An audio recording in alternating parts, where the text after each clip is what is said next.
qui puisse nous permettre de bien produire, et non seulement de bien produire, mais également que les richesses fassent l'objet d'une répartition équitable. Vous savez, plusieurs ne connaissent pas la signification de notre symbole. C'est l'orange. C'est une orange c'est notre symbole. Vous voyez, l'orange est composé de différents quartiers qui sont soudés. C'est le symbole de cette solidarité que nous recherchons. Et nous avons dit aussi que lorsque l'orange est mûre, il est possible de bien la répartir.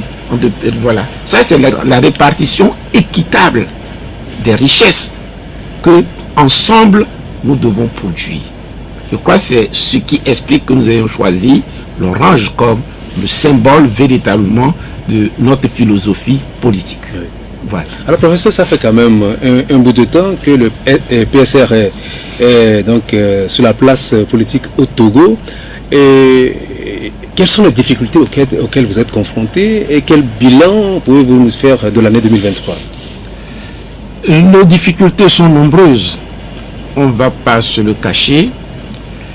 Vous voyez, l'esprit même déjà des citoyens qui politiquement ne sont pas bien formés, vu le contexte dans lequel nous avons évolué, constitue d'abord un obstacle majeur.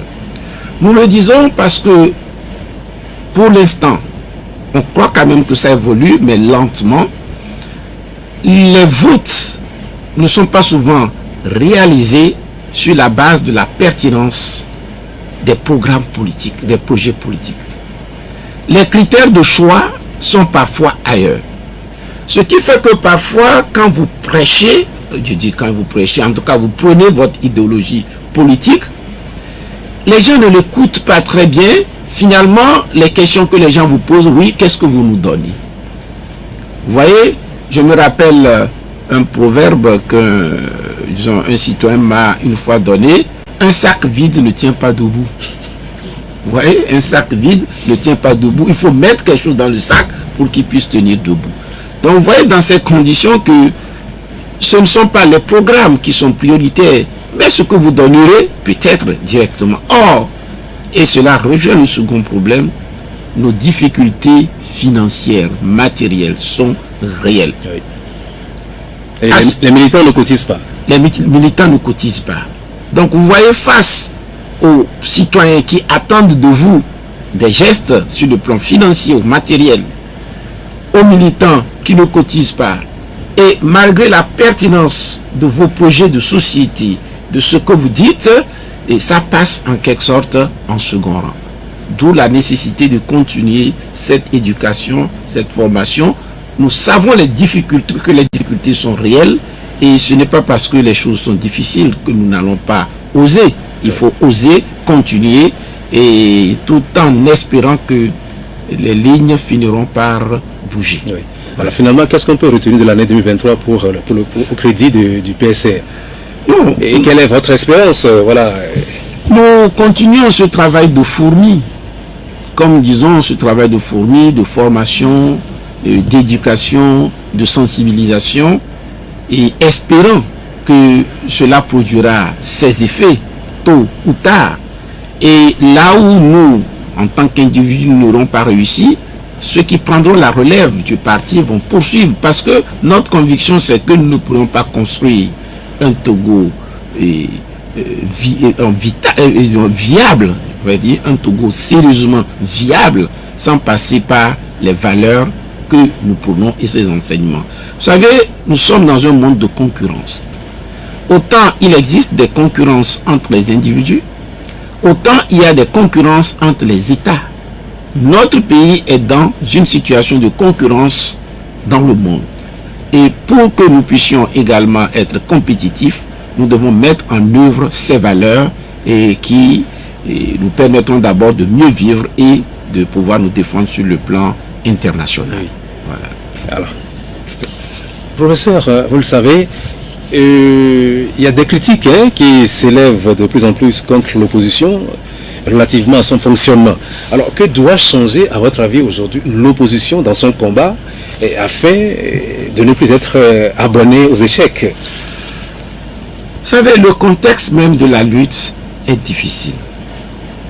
Et quand vous êtes face à un système qui a beaucoup de moyens, à une opposition avec des moyens, je vais dire, véritablement résiduels, je veux dire, est-ce que dérisoires, c'est l'expression la mieux appropriée, des moyens dérisoires, la lutte en soi est difficile. Et parce que cette lutte est difficile également, on devrait normalement mieux coordonner nos actions au sein de l'opposition pour avancer. Mais malheureusement, cette opposition ayant beaucoup duré dans l'opposition, comme on le dit, des rancœurs, des rivalités ont pu véritablement s'installer. Et je vais dire aussi que les réseaux sociaux qui auraient dû faciliter nos contacts avec les populations sont devenus aussi aujourd'hui des instruments de destruction. Pourquoi? Quand vous regardez les propos que les opposants tiennent les uns envers les autres, le régime peut rester tranquille et laisser l'opposition s'autodétruire. Et quand je me dis peut-être que ce n'est pas forcément les premiers dirigeants qui le font, mais quand vous voyez les militants d'un parti contre les militants de l'autre parti, et ce sont des choses que nous trouvons régulièrement sur les réseaux sociaux. Il est indispensable, peu importe les circonstances, que les responsables des partis politiques puissent donner des consignes à leurs militants. Peu importe les situations, il y a des propos qu'on ne doit pas tenir les uns envers les autres. Et vous voyez, la charité bien ordonnée commence par soi-même. Et je vais vous le dire, au sein de notre parti, nous exigeons cela. Et vous êtes sur les réseaux sociaux, vous verrez rarement vraiment que le PSR ou un militant du PSR s'attaquer à un parti politique. Si ça se fait et que nous sommes informés véritablement, nous inboxons la personne pour dire non, ça ne doit pas se produire comme ça. Nous avons un slogan qui traduit nos réalités, c'est-à-dire c'est construire sur des valeurs. Depuis que nous avons commencé nos actions politiques, nous le disons, construire sur les valeurs, parce que pour nous, ce sont des idées. Il faut un combat d'idées. Et dès le départ, nous sommes fixés comme axe prioritaire ce combat d'idées. Et c'est ce combat d'idées qui permettra également de transcender des problèmes qui sont réels, les problèmes ethniques en Afrique et particulièrement au Togo. Et c'est parce que nous aurons construit sur des valeurs que nous pourrons à terme régler ces problèmes d'ordre ethnique également. Voilà. Alors, professeur Oulo, vous le savez, les législatives ne seront organisées que l'année prochaine. Alors, pour certains, parce que les législatives ne sont pas organisées à bonne date, il faut ouvrir une transition politique, tandis que pour les autres, il n'y a pas lieu de s'alarmer outre mesure.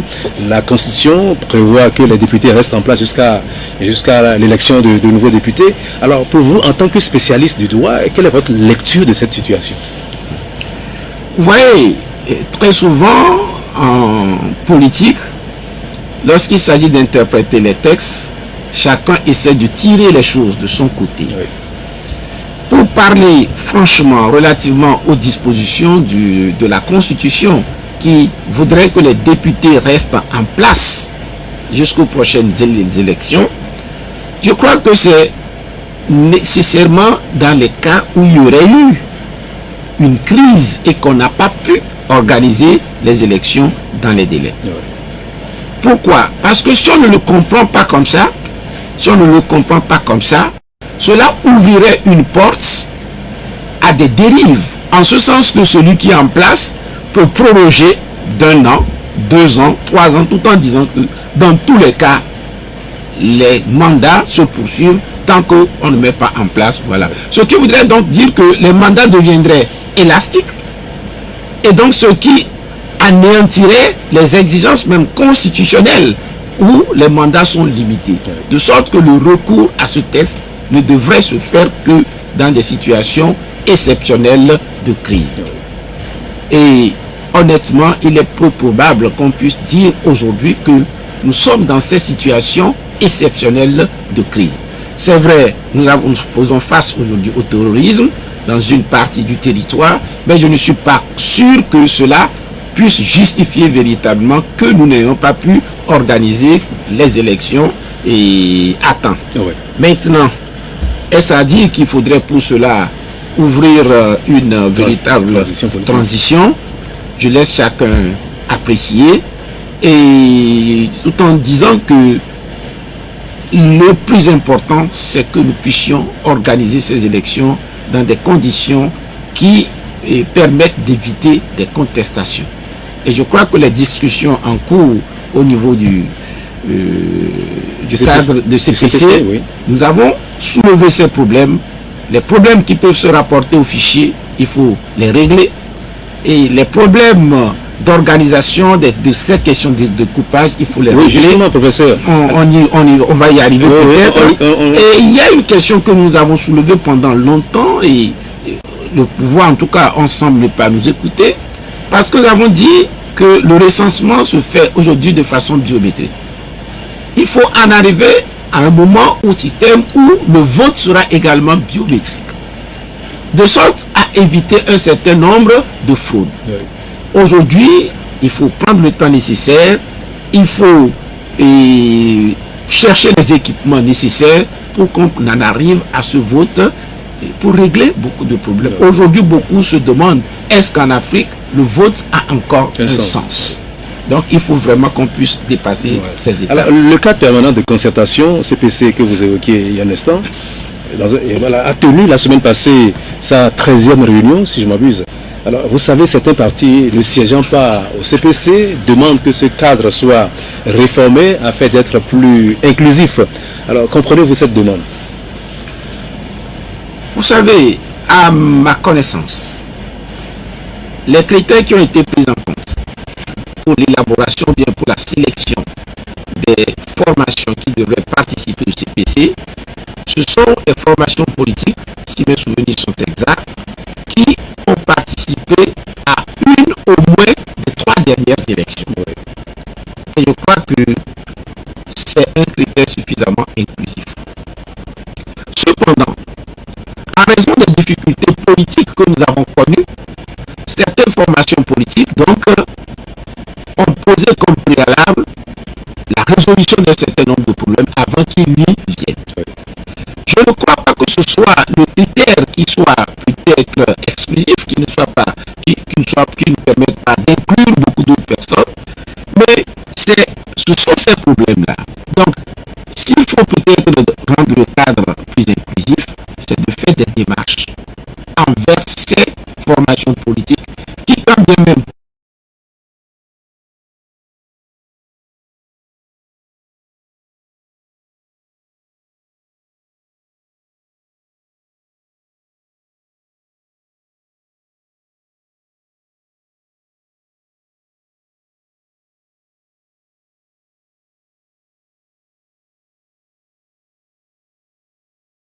d'autres arguments plus pertinents, nous nous inclinerons. Alors, le gouvernement affirme s'appuyer sur les propositions du CPC justement pour prendre certaines décisions, notamment le couplage des législatives avec les régionales. Alors, qu'en est-il, professeur, de l'harmonisation des calendriers relatifs aux autres scrutins, notamment les élections locales et la présidentielle?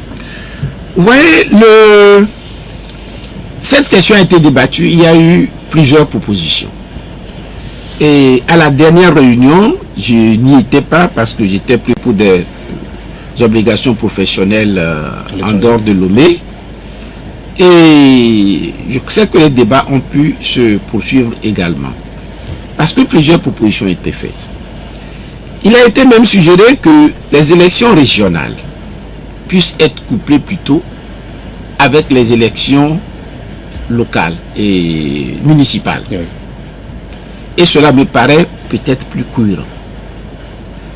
Si tel est le cas, cela voudrait dire que pour les prochaines élections, puisqu'on n'a pas une obligation d'organiser, une obligation constitutionnelle, d'organiser les élections régionales dans un délai donné, oui, on pourrait attendre et les mettre ensemble avec les élections municipales. En ce moment, les élections présidentielles et les élections législatives, même si ce n'est pas pour cette fois-ci, on reprogramme les choses. De sorte qu'à terme, peut-être vers 2030 ou en quelle année, que les deux puissent s'arrimer.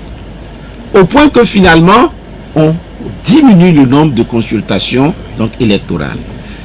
Mais dire qu'en une seule élection, faire les présidentielles, les législatives, les régionales, les municipales, je ne crois pas non plus que ce soit une bonne chose.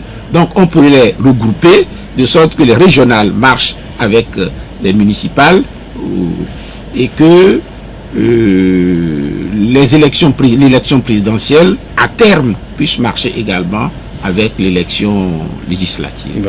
Voilà. Alors, professeur, l'ensemble des participants aux travaux du CPC seraient favorables au fait que chaque commune soit représentée à l'Assemblée nationale, d'où le projet de loi modifiant le code électoral. Là, on avance le chiffre de 117 députés à la future Assemblée nationale, si finalement c'est adopté, soit une augmentation de 26 députés. Alors d'abord, dites-moi, quels sont les critères qui devaient présider au découpage électoral selon vous? Oui, que chaque commune soit représentée par un député, je ne crois pas que ce soit une position partagée par tous. Je ne la partage pas. On y reviendra. Ok. Voilà. Maintenant, et quels sont les critères qui doivent intervenir? Plusieurs critères interviennent. Oui. Peut-être la carte administrative du pays, je parle des préfectures. Nous avons les éléments démographiques qui peuvent également intervenir et des éléments géographiques. Mais par rapport à tous ces éléments, on ne peut pas mettre tous les critères au même niveau. Le critère prépondérant, c'est la démographie. Démographie en ce sens que, théoriquement, normalement, c'est un citoyen, une voix. Donc, on aurait pu penser que s'il faut 50 voix pour élire un député dans une localité donnée, il faudrait aussi 50 voix pour élire les députés dans un autre milieu, théoriquement. Donc, c'est le critère prépondérant. Maintenant, il faut corriger cela avec d'autres critères. Et en cela, nous prenons, par exemple, des critères géographiques également. Vous voyez, quand vous prenez la superficie de Lomé, la population est très concentrée. Mais quand vous prenez peut-être certaines préfectures qui peuvent faire 80 km, est-ce qu'il faut dire que parce qu'à Lomé, on a une voix, un député, et que dans ces zones également qu'on ait une voix, un député? Je crois que ce ne serait pas correct. Donc il faut corriger cela avec ce facteur géographique. Et maintenant, puisque nous avons des préfectures, ça c'est la carte administrative, il faudrait également au moins que chaque préfecture soit représentée aussi. Donc en prenant en compte ces éléments, quand vous prenez Lomé qui fait pratiquement peut-être le tiers de l'électorat, on ne peut pas dire forcément qu'on lui reconnaît le tiers donc du nombre des députés. Ce ne serait pas correct. Mais le critère prépondérant devrait être donc le critère de démographie. Voilà. Alors, mais, oui, je crois avoir répondu. Oui, mais 117 députés. 117, voilà. Et je disais il y a quelques instants que je ne suis pas favorable forcément à une commune et un député. Si on procède de cette façon, il est probable qu'on laisse encore survivre cette question de démographie. Oui. Parce que si nous prenons une commune qui n'a que prenez une commune de 20 000 voix avec une commune de 60 000 voix par exemple, est-ce qu'il faut dire que une commune, une voix, on risque de perpétuer le problème qui s'est également posé? Donc pour cette raison, on ne va pas chercher à régler ce problème, parce que le grand problème que nous voulons régler, c'est cette affectation donc de nombre de voix par député. Oui. Donc si on reconduit la carte des communes, forcément que le problème va perdurer. Oui. Voilà. Mais le problème important de Lomé doit être réglé sans qu'on ne retire également aux autres préfectures qui ont déjà un certain nombre de députés de pouvoir chercher à diminuer. Parce que si on applique le critère démographique de façon stricte et on attribue à Lomé le nombre de voix qu'il mérite, le Grand Lomé, il est probable, sans augmenter le nombre de députés, qu'on retire à certaines préfectures même les députés qu'ils ont, ce qui ne serait pas du tout une bonne chose. Donc que ces préfectures gardent le nombre de députés et que les préfectures dans lesquelles il y a une représentation peut-être inéquitable, qu'on puisse augmenter le nombre des députés. Alors, professeur Oulou, le fichier électoral aussi est un sujet de débat au sein de la classe politique et de l'opinion. Alors, pour vous, le fichier audité par l'UIF est-il fiable? À s'en tenir au rapport qu'ils ont dit, ils disent que c'est fiable. Mais dès le départ, il y a eu des problèmes. Quand c'est la CENI, l'éditeur, et il y a de fortes règles, 2-3 responsables de l'opposition qui vont expliquer, dire un certain nombre de choses, ça peut réveiller les consciences. Nous avons proposé cela quand nous étions au sein du CNAP, mais malheureusement, ces éléments n'ont pas pu être mis en œuvre. Voilà. Alors, dites, à votre avis, comment l'opposition devrait-elle s'y prendre pour éviter un nouvel échec électoral? Autant que faire se peut, des coalitions. Mutualiser les moyens. Quand les moyens sont limités, il faut mutualiser les moyens. Mais il faut reconnaître que là également, c'est parfois difficile. Comme je le disais, les injures des uns envers les autres. Et lorsque vous allez dire, par exemple, vous allez parfois avec des listes communes. Même pour établir ces listes, ce sont des difficultés. Vous vous rappelez, il fut une année ici, j'étais candidat à Lomé, où sur les 10 députés, on m'a mis à la 8e place. Un parti politique ayant pris les 7 premières places, alors que nous sommes aujourd'hui, nous étions dans une coalition, ce qui n'est pas normal. Et si je dois aujourd'hui reprendre avec les mêmes systèmes, il va de soi que je dise non. Et si je dis non, ce qui suppose que la coalition ne serait plus possible. Donc il y a toutes ces difficultés. Donc il faudrait que chacun d'entre nous puisse faire preuve d'humilité et de sacrifice également pour que l'opposition puisse avancer. Mais on ne peut pas dire, il ne faut pas penser un jour que nous aurons une opposition unique. Ce ne serait même pas normal. Nous ne sommes pas dans un système bipartite. Il peut y avoir plusieurs pôles de l'opposition, mais il faut un respect mutuel. Et là où vous pouvez mutualiser vos moyens, faites-le de sorte qu'il y ait moins de divergence. Voilà. Mesdames et messieurs, vous êtes à l'écoute de Victoire FM à l'heure de Rétro 7 qui reçoit ce matin le secrétaire national du Pacte socialiste pour le renouveau et le professeur Komi Oulou. Avant de le retrouver pour la suite de cet entretien, Hervé Essay revient sur l'incendie du marché d'Aguasiyé, notamment sur les actions et mesures prises cette semaine en vue d'aider les victimes de ce sinistre à se relever. Aider les commerçantes et commerçants victimes de l'incendie du marché d'Aguasiyé à se relever. Tel est le message que le gouvernement a envoyé cette semaine à ces personnes plongées dans un grand désarroi. C'est donc dans cette optique que la ministre chargée du commerce, Kaïm Ivedor Sambiani, a échangé mardi dernier avec les importateurs de produits, des grossistes du grand marché de Lomé, en présence des représentantes des femmes du marché d'Aguasiyé. Il s'agissait d'appeler et d'inciter les principaux acteurs du commerce à soutenir ces victimes de l'incendie en leur offrant des conditions qui leur permettent de reprendre leurs activités commerciales. J'ai souhaité rencontrer les importateurs, tous secteurs confondus, pour vous demander de pouvoir, je dirais également, dans votre rôle de citoyen, je dirais, les accompagner. Parce qu'elles vont revenir vers vous, commencer à acheter. On est en période de fin d'année. Évitons des bulles spéculatives. Toujours à la rubrique de la solidarité et de la compassion avec les victimes du sinistre, déjà lundi, jour de Noël, le chef de l'État, Florian Simbi, a offert des kits alimentaires et une enveloppe de 25 000 francs CFA à chacune d'elles. Le don a été remis aux bénéficiaires par une forte délégation ministérielle conduite par le ministre de l'administration territoriale et des collectivités, colonel Awate Odabalo. C'est un message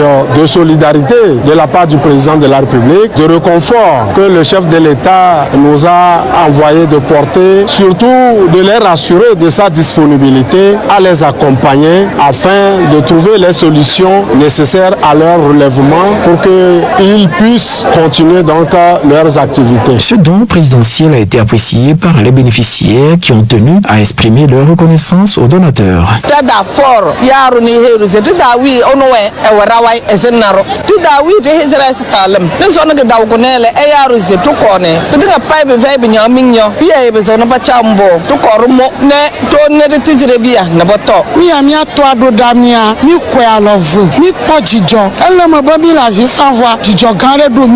Ça nous a confortés, ça nous a soulagés parce que certains parmi nous n'ont pas de moyens pour pouvoir faire la fête chez eux à la maison. Je ne sais comment remercier le chef de l'État. Alors, professeur, vous avez appris la nouvelle de l'incendie du marché d'Agoé-Asiyeye. Comment avez-vous accueilli ce nouveau drame qui vient, une fois encore, plonger les commerçantes et commerçants dans une grande détresse? Nous avions même fait un communiqué à ce sujet. C'est d'abord une tristesse profonde, une réelle douleur. Et nous disons que cela s'est produit à un moment crucial également, parce que c'est le moment des fêtes. Oui. Et nous savons que la plupart des commerçants en ce moment vont faire des emprunts en banque pour mieux s'approvisionner, etc. Et c'est en ce moment exactement. Donc vous voyez que c'est une source supplémentaire de douleur, en quelque sorte, de difficulté. Mais ce qui est, et nous exprimons notre solidarité, notre compassion face aux victimes, mais ce qui est encore inquiétant, c'est que ça devient un phénomène répétitif dans notre pays. Oui. Ça devient un phénomène répétitif. Et une première fois, on peut dire, ok, une deuxième fois, mais qu'est-ce qu'on fait pour que ces choses-là ne se répètent pas? Et si après que l'événement se réalise, on vient en aide, l'aide ne peut être que résiduelle par rapport aux pertes que subissent, ça ne peut pas vraiment être quelque chose de déterminant. Et je me suis dit ceci, il y a des solutions possibles. Dans la construction des marchés, quelles sont les mesures de sécurité qui sont prises? De sorte que, en cas d'incendie, il puisse y avoir une réaction rapide, peut-être même au niveau des installations de ces marchés. Déjà, qu'il y ait des systèmes qui permettent de contenir l'ampleur de ces phénomènes. On dirait qu'on n'a tiré aucune leçon de tous les problèmes que nous avons eu par le passé. En 10 ans, il y a eu 5 grands marchés qui ont été... Oui, qu'on n'a tiré aucune leçon. Donc, un phénomène, disons, dans les installations.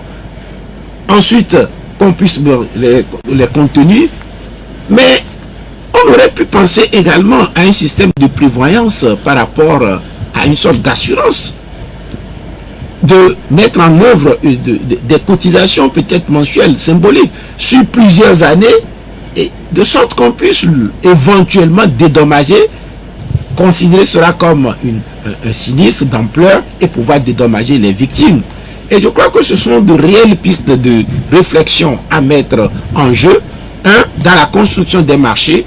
2, dans les systèmes à mettre en œuvre de sorte à contenir l'ampleur de ces incendies, parce que c'est triste, c'est triste, c'est triste, et ça nous interroge véritablement sur la pertinence des mesures, ou on peut même dire parfois la négligence des pouvoirs publics. Alors, l'autre problème avec ces incendies, professeur, c'est que les enquêtes n'aboutissent pas, ou alors leurs conclusions, si elles existent, ne sont pas rendues publiques.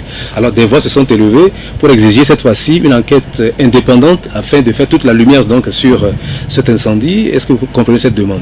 Oui, c'est tout à fait légitime. Dans mon communiqué, dans le communiqué du parti, nous avons demandé également une enquête. Pourquoi? Nous ne disons pas forcément que c'est criminel. Ça peut être criminel ou ça peut ne pas être criminel. Prenons la deuxième hypothèse, elle n'est pas criminelle. Mais elle a quand même, il n'est pas criminel, mais il a une cause.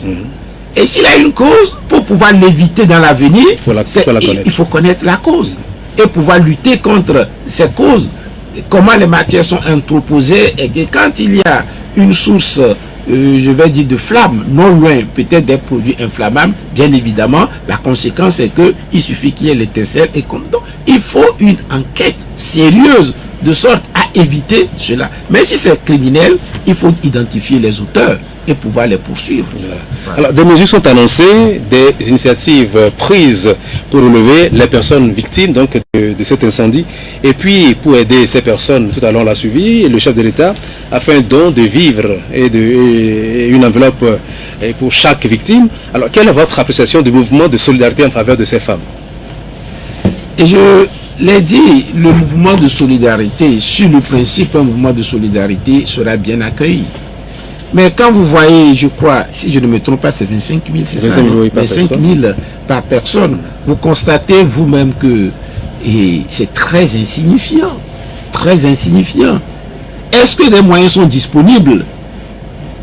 Je ne sais pas. Et je vais dire, comme je vous le disais, les moyens sont toujours limités par rapport aux besoins illimités. Donc, face à ces problèmes, 25 000 francs, c'est insignifiant. Je crois que ce n'est qu'un acte symbolique. Ce n'est qu'un acte symbolique. Et c'est justement pour cette raison qu'il faudrait plutôt prendre des dispositions pour éviter qu'on en arrive à ces situations. Une fois que le mal est fait, le remède tel qu'il est proposé aujourd'hui, ce n'est même pas un remède, ce n'est qu'un acte symbolique, purement symbolique, si on prend 25 000 francs pour indemniser ou peut-être pour soulager une victime. Juste, c'est pour les soulager pour la période de fête pour Noël. Soulager, voilà. Alors, courageusement, certaines femmes tentent timidement de reprendre leurs activités commerciales. Elles occupent le terre-plein central de la voie qui passe devant le marché sinistré. Alors, Ernestine Nakogo de Victoire FM les a rencontrées. Voici, racontées par ces femmes elles-mêmes, leur situation actuelle. Oh, asiagle nya par exemple en plenatimati ajafia metoi garime amini ye esino eno eben tinu nananyi ebese kuto ajibolo wa fifi akireka ye kpoya ngbabe ple kireka kpoe nyi so wan ple nu subote ngboba lo taiga ke masa ple fifi chamu balasi o le va de kareka ke mikaka ye ya ke antoa sikwe mule na mileko ke wan do me funu akwe kana me vire fi ana me alon wa ebelava kwa mi les yeux sont les yeux so mi darun zizi me asi amule bori ke ko ami no to ko yo wala o ile no ya mi an to pe no fi kamila no enu agbogbo to gblebo ekele ya so pe mi ya review ye wa le kamila wo anya re yin gba ti ma no gbo pa si no on te na me be pa ta fi afore mo gba jore ka ko na yin gba so afore re on te na me ka kwenye ke mo que no ale nene pa les bébés Togo mort nene elle c'est Togo mort nene rien ne marche rien donc enyindea e de fuba mo de funa ma wo oh na musa sali adina so we tromo chaga dina te ma wa mo bebe fo ba gamalaka o me table na ya sedu la ko ya o mi de kera o ni le pa marako ena pour démarrer kwa agbo nyama boy me fi mi la kwa ko mi la yo pa du nyaruki o ma wo na ton pa du mi fi mi la dangereux. Alors ces femmes se sont exprimées donc en langue locale. Alors pour résumer ce qu'elles ont dit, c'est que ce n'est pas vraiment la joie, c'est-à-dire que ça ne marche pas, c'est difficile, voilà, donc la situation est toujours morose, voilà, un peu. Alors si vous aviez des propositions à faire pour mieux prendre en charge les personnes victimes de ce sinistre-là, quelles seraient-elles? Ouais, il faut d'abord, à mon sens, les recenser convenablement. Les recenser et savoir l'ampleur des pertes et ensuite pouvoir les indemniser à une hauteur acceptable. Considérer cela sous le plan de la solidarité nationale. Vous voyez, je crois a priori que vu l'ampleur qui est là considérée au grand marché de Lomé, ce ne sont pas les mêmes produits et l'ampleur des pertes ne sera pas également la même. Et il est nécessaire vraiment qu'on puisse les indemniser plutôt à une certaine hauteur. Non pas, on ne peut pas parler d'une indemnité intégrale, d'une indemnisation intégrale, mais quand même à une certaine hauteur. Et j'insiste nécessairement vraiment sur la prévention. Il ne faudrait pas que ce type de phénomène puisse se produire encore sans qu'on ait pu limiter l'ampleur de ces phénomènes. Quand vous voyez sur les réseaux sociaux, les gens qui se moquent du pays en disant par exemple nous sapeurs-pompiers sont là pour défiler. Et je crois que si j'étais sapeur-pompier, je ne serais pas heureux de cette situation. Je ne serais pas heureux. Peut-être que leurs moyens sont limités parce que leur situation, peut-être leur positionnement dans la ville aussi, les distances sont telles que les interventions sont beaucoup plus compliquées et peut-être les installations aussi sont telles que l'arrivée aussi est tardive. Il faut qu'on puisse réfléchir, planifier tout cela et que de tels phénomènes ne se reproduisent pas. Ouais. Professeur, nous allons observer une pause pour les annonceurs. On revient donc pour la suite de cette émission. La pub sur Radio Victoire. De l'année. Professeur, le budget de l'État s'élève, exercice 2024 s'entend, s'élève à 2179 j'espère que voilà, 2179 milliards, c'est ça? Oui, je crois. Non, oui, 2179 milliards 125 millions 9 000 francs. Voilà. Et c'est la première fois que le budget de l'État togolais franchit la barre des 2 milliards. Et il faut s'en féliciter, n'est-ce pas, professeur? Oui, je crois que les besoins étant de plus en plus immenses, il faut produire davantage pour que ce budget, notre budget puisse évoluer. C'est une bonne chose que le budget puisse croître. Mais le plus important aussi, c'est une bonne gestion également. Et je crois que c'est peut-être le plus important d'ailleurs. Et que ces recettes soient effectives et qu'elles soient bien gérées aussi. Et si vous avez, c'est comme dans la vie des individus, si vous avez peu de moyens et que ces moyens sont bien gérés, eh bien on obtient des résultats. Si vous avez beaucoup de moyens et que ces moyens sont mal gérés également, on connaît les conséquences. Oui. Donc il est indispensable que ce budget soit effectivement bien géré et une transparence de sorte à éviter les détournements, les mauvaises gestions que nous connaissons très souvent dans nos pays. Alors les priorités du gouvernement, nous dit-on, seront axées sur la poursuite de l'exécution des projets et programmes de la feuille de route gouvernementale, du soutien à la résilience de l'économie aux couches les plus vulnérables, du financement des élections législatives et régionales, de la défense de l'intégrité du territoire national et la conciliation de la paix. D'autres précisions avec le ministre de l'économie et des finances, Sani Yaya. Les aspirations profondes de nos populations, à travers notamment la protection sociale plus accrue, la couverture maladie universelle, à travers la réhabilitation des 2 CHU, à savoir le CHU Campus et le CHU de Kara, l'équipement des structures de santé existantes, ainsi que la construction de nouveaux centres de santé et des unités de soins périphériques sur toute l'étendue du territoire, la construction de nouvelles universités dans chaque région, dont la première phase qui démarre en 2024 concerne l'université de Kara et l'université de Dacha. En outre, l'accès à l'eau et à l'énergie pour tous à un prix abordable demeure une grande priorité pour le gouvernement. Ce budget promeut également le développement soutenu des secteurs productifs, notamment l'agriculture, l'industrie, les transports, la logistique et les services de qualité.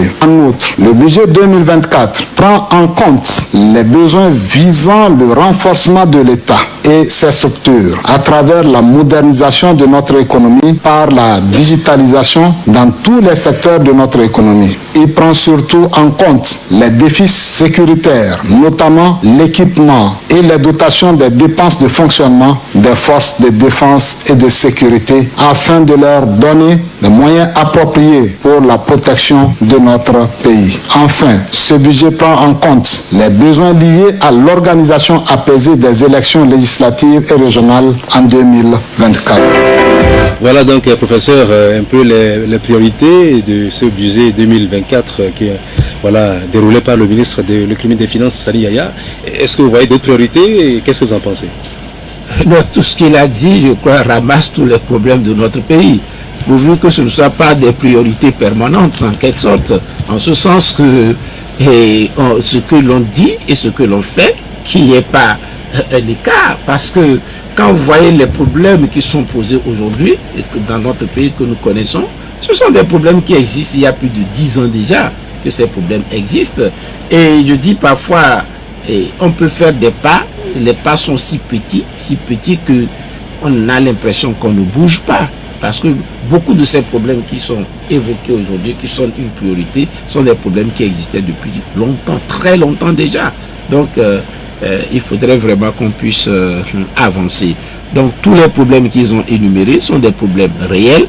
Et encore faut-il qu'on cherche à les régler de façon sérieuse, même si on ne peut pas tout embrasser en un moment. Et ce qu'on fera, il faut qu'on le fasse de façon pertinente, de sorte à pouvoir considérer cela comme réglé. Voilà. Quand vous prenez l'université de Kara, ça fait combien de décennies déjà on parle de cette université de Kara relativement à sa construction. Donc c'est en cela je dis qu'il y a des problèmes qui sont là depuis longtemps et il faudrait qu'on puisse avancer. Et justement, il est question d'élargir, on va revenir tout à l'heure sur les universités, il est question d'élargir l'assiette fiscale et cela donne des sueurs froides à beaucoup de Togolais qui craignent de faire les frais de cette politique. On parle déjà de taxes sur les gains réalisés au jeu de hasard. Alors, avons-nous des raisons de nous inquiéter pour notre pouvoir d'achat Vous savez, je dirais que sur ce plan, il faut recourir simplement à l'équité. De sorte que toutes les activités qui peuvent donc être taxées, il faut qu'elles le soient, mais de façon équitable. La participation du citoyen même au budget de l'État est un devoir. C'est un devoir citoyen. Nous ne devons pas fuir cela. Et si je ne gagne que 1000 francs et que sur les 1000 francs, je peux donner 0,1 franc, il faut que je le donne avec fierté. Et je crois qu'il faut ce travail également d'éducation de la population. Maintenant, si je dois contribuer et que le budget doit être dans une certaine mesure, une proportion détournée pour, disons, au profit de certains individus, vous voyez dans ces conditions que ma contribution deviendrait pour moi une douleur. Et c'est pour cette raison que la transparence doit être ce mot-clé et une gestion intègre de nos biens. Et la contribution des citoyens également doit se faire sur le principe de l'équité. Nous n'avons pas à craindre, mais il faudrait que ces ressources puissent être bien gérées et que les taxes soient fixées de façon équitable. Parce que lorsqu'il y en a trop aussi, ça peut tuer même l'économie. Ah oui, et le gouvernement veut doter chaque région d'une université et parmi les dépenses prévues dans le budget 2024, il y a les travaux de construction de l'université de Dacha dans la région des Plateaux et vous tout à l'heure vous l'avez évoqué, la poursuite du chantier de délocalisation de l'université de Kara. En tant qu'enseignant, professeur, j'imagine que quand même ça me fait plaisir d'entendre ça. Oui, qu'on crée de nouvelles universités, c'est une bonne chose. Mais il faut avoir les moyens véritablement de sorte que ces universités n'existent pas que sur le papier ou qu'il y ait des difficultés réelles qui empêchent leur bon fonctionnement. Et il faut savoir également dans leur création quelles sont les finalités qui leur sont assignées. Est-ce qu'on va reproduire les mêmes matières sur l'ensemble du territoire ou faut-il procéder à une spécialisation ou parler également de la création de certaines écoles beaucoup plus professionnelles et pratiques. Est-ce que nous avons tous besoin ou bien tous nos enfants ont besoin d'aller dans les universités? Je ne crois pas forcément. La production et par des formations techniques me paraît aussi fondamentale.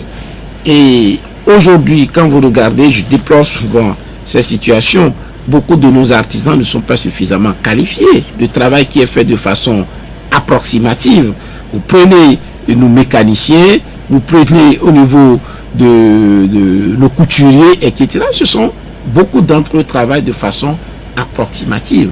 Il faut faire de sorte qu'on aille vers l'excellence. Si nous allons vers l'excellence avec des écoles même pratiques qui forment bien les citoyens, il est probable que dans plusieurs domaines, nous devenions des exportateurs. Oui. C'est la vision que moi j'ai de la société par rapport à cette situation. Nous sommes devenus aujourd'hui de grands consommateurs, on importe tous nos vêtements, etc.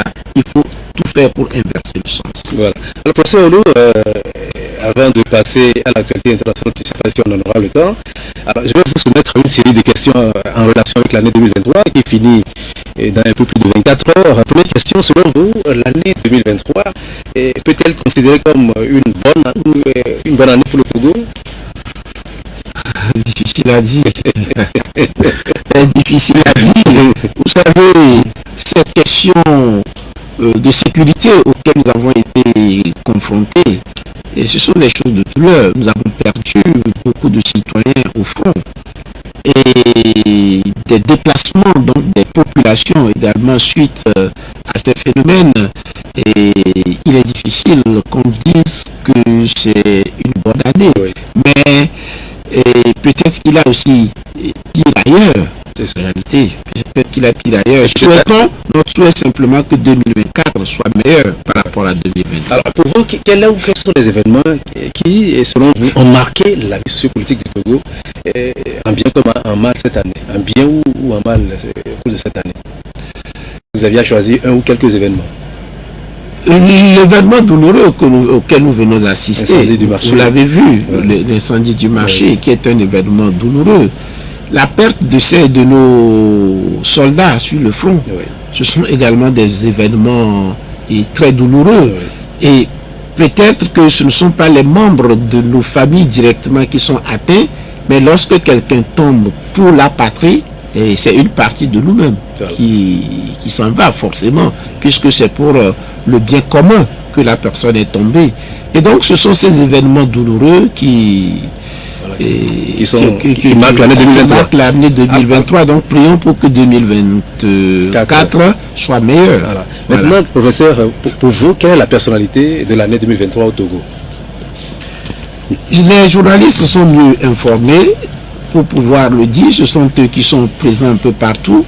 Mais je dirais simplement qu'il y a un élément la semaine dernière qui a attiré mon attention, pour autant que c'est le Togolais qui a contribué à mettre en place un vaccin contre les cancers. Et effectivement, et pour moi, c'était un événement très très très heureux. Et lorsqu'on associe le nom d'un vaccin donc au nom d'un citoyen togolais, pour moi c'est une fierté. Et je ne vais que prier pour que d'autres puissent aussi exceller dans leur domaine.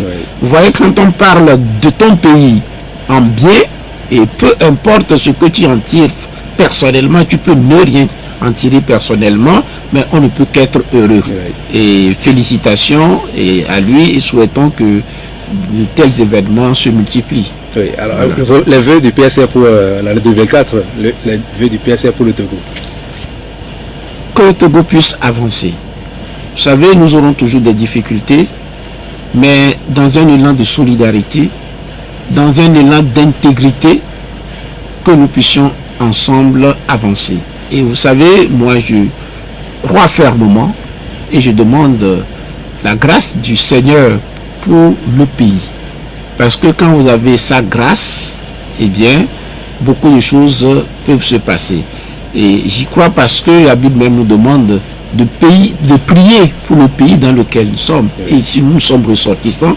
Donc, de ce pays, on ne peut que prier que la grâce du Seigneur soit sur le tout. Alors, dernière question de la série.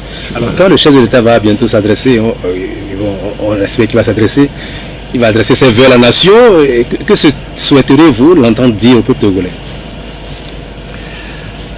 Une gestion beaucoup plus pertinente, de lutter sérieusement contre les détournements, de se donner cet objectif pour dire aujourd'hui nous changeons de cap. Une gestion beaucoup plus rigoureuse. Je crois que s'il le fait sérieusement, nous pourrions vraiment avancer. Il faut qu'il en fasse vraiment une priorité et beaucoup de gens sont à sa disposition certainement peut-être pour réaliser cela. Justement, s'agissant de la gestion rigoureuse dont vous venez de parler, la APUC a annoncé récemment que des gens qui ont détourné des deniers publics ont commencé à rembourser. Il faut qu'on les connaisse. On a besoin de ces éléments. Combien ont-ils détourné? Combien ont-ils remboursé pour qu'on puisse le savoir? Et en réalité, est-ce qu'ils remboursent dans le cadre d'une transaction pénale? Parce qu'un détournement est une infraction pénale. Nos juridictions ne marchent plus. Ou dans quel processus? Il faut que nous puissions clairement être édifiés sur ces éléments. Et s'il y a des détournements qui ne sont pas punis, alors que nous voyons de petits, parfois même des innocents, qui sont dans nos prisons depuis plusieurs années, c'est révoltant. En réalité, c'est très révoltant. J'insiste parfois sur ces éléments. Il y a des innocents qui sont dans nos prisons. Et des auteurs de détournements sont là sans être inquiétés. Ils sont en train de rembourser. Selon quelle modalité? Combien ont-ils détourné? Vous voyez que c'est gênant. Voilà. Actualité internationale à présent, voici quelques-uns des événements de la semaine sélectionnés par Anani Vidjirakou pour cette émission. Le Bénin et le Niger, le port de Cotonou a levé mercredi l'interdiction d'importation de marchandises vers le Niger, toujours sous sanction de la CEDEAO. Selon le directeur général du port de Cotonou, cette mesure ne veut pas dire que les mesures de la CEDEAO sont levées. Il précise par ailleurs qu'elle ne concerne que des opérations du port. C'est excessif dans la décision qu'il a prise en suivant des pays qui n'ont pas directement qui ne font pas directement des affaires avec le Niger, comme la Côte d'Ivoire ou bien le Sénégal. Ouais. Je crois personnellement que la position de la CEDEAO face au Niger, c'était une position, à mon sens, qui n'était pas mûrement réfléchie, honnêtement. Et d'entrée, en disant, je crois que le président Benoît lui-même l'avait dit, par tous les moyens, y compris par la force. Et on dit souvent que si un aveugle dit que je vais te jeter une pierre, c'est qu'il a le pied sur la pierre. Oui. Si vous n'avez pas le pied sur la pierre et vous menacez, un aveugle qui n'a pas le pied sur la pierre qui menace, où est-ce qu'il trouvera cette pierre en réalité? Parce que pour moi, dès leur annonce, non seulement j'ai trouvé qu'il ne pourrait jamais le faire, au point que je n'ai même pas cherché à prendre position sur cette question. Pour moi, c'est un non-événement, parce qu'il n'avait pas les moyens de le faire. Et si vous n'avez pas les moyens de le faire, vous le faites aujourd'hui. Le Niger se débrouille sans eux. Dans ces conditions, il va faire monter les enchères pour dire, continuez pas à fermer, on verra celui qui en souffrira le plus. Je crois que c'est la position qu'ils sont en train d'adopter maintenant. Il ne faudrait pas que celui qui menace devienne aujourd'hui la personne menacée. Et je crois que en réalité, c'est ce que le Niger est en train de faire. Le Niger est en train de les menacer, plutôt maintenant. Et c'est le Togo qui tire les marrons du feu. Devons-nous nous en plaindre? Je ne crois pas trop. Je ne crois pas trop. Voilà, il y a eu une erreur vraiment de la CEDEAO. C'est donc peut-être pour dire que le Togo a eu une position quand même assez intéressante dans cette crise-là. Oui, en ma qualité d'opposant, on pourrait dire que je devrais en tout cas dire non, etc. Mais sur cette question, moi personnellement, j'ai trouvé la position du Togo plus raisonnable, plus réaliste. Ce n'est pas qu'on encourage les coups d'État. Non, c'est sûr qu'on ne peut pas encourager un coup d'État. Mais une fois que le phénomène ou bien donc l'événement a eu lieu, et il ne faudrait pas que le remède soit pire que le mal, en réalité. Et je crois que c'est ce que le Togo a essayé de faire pour éviter. Probablement que lui l'a compris dès le départ que ce n'était pas réalisable. Donc il n'a pas voulu s'associer à une décision, sachant que il était difficile de le mettre en œuvre. Voilà, c'est ça. Alors, professeur, au Sénégal, la candidature de Sonko a été acceptée par le Conseil constitutionnel. Ce n'est pas qu'il est définitivement candidat, mais déjà, alors les tribulations de cet opposant, comme vous, mais au Sénégal, et qu'est-ce que vous en pensez? Donc, vous voyez, il faudrait qu'on puisse, que les dirigeants politiques puissent prendre de la hauteur, normalement. Et quand vous voyez le phénomène tel qu'il s'est produit au Sénégal, pour beaucoup de citoyens aujourd'hui, c'est un harcèlement politique. Sonko fait l'objet d'un harcèlement politique. Quand vous voyez dès le départ les accusations par rapport au viol, etc., il semblerait que le dossier n'est pas consistant. Quand on est face à de tels phénomènes, il faut être prudent. Il faut être prudent vraiment pour ne pas donner l'impression que il s'agit d'un harcèlement politique, et je crois qu'aujourd'hui nous en sommes là. En tout cas, pour beaucoup de Sénégalais, ils considèrent qu'il est victime d'un harcèlement, ce qui n'est pas bon pour la démocratie. Tout à fait. Voilà. Alors, dernière question pour clore cette émission. Nous allons partir en RDC où il y a eu donc les élections et surtout présidentielles. Vous avez entendu parler on a parlé de chaos, etc. Est-ce qu'il n'est pas temps que les Africains organisent des scrutins quand même mieux que ce que nous faisons jusqu'à ce jour? Est-ce que c'est une incompétence? Est-ce que c'est une mauvaise volonté? Ou faut-il créer ces situations pour se maintenir au pouvoir? Dans tous les cas, ça ne nous honore pas. C'est le moins que nous puissions dire. Ça ne nous honore pas. Et on sait que tous les 5 ans, il y a des élections. Est-ce que ce sont les machines qui ne sont pas en nombre suffisant? Et je vais encore dire un proverbe de chez moi qui dit que quand tu n'as pas de pied, il faut être malin. La RDC est un continent. Et s'il le faut au besoin, faut-il organiser les choses non plus sur un jour, mais dire peut-être sur toute une semaine ou peut-être tout un mois. Voilà.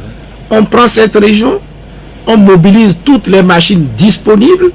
Il le faut 2 machines par bureau de vote. Au cas où l'une tomberait en panne, on le fait très bien dans une région, on boucle les choses.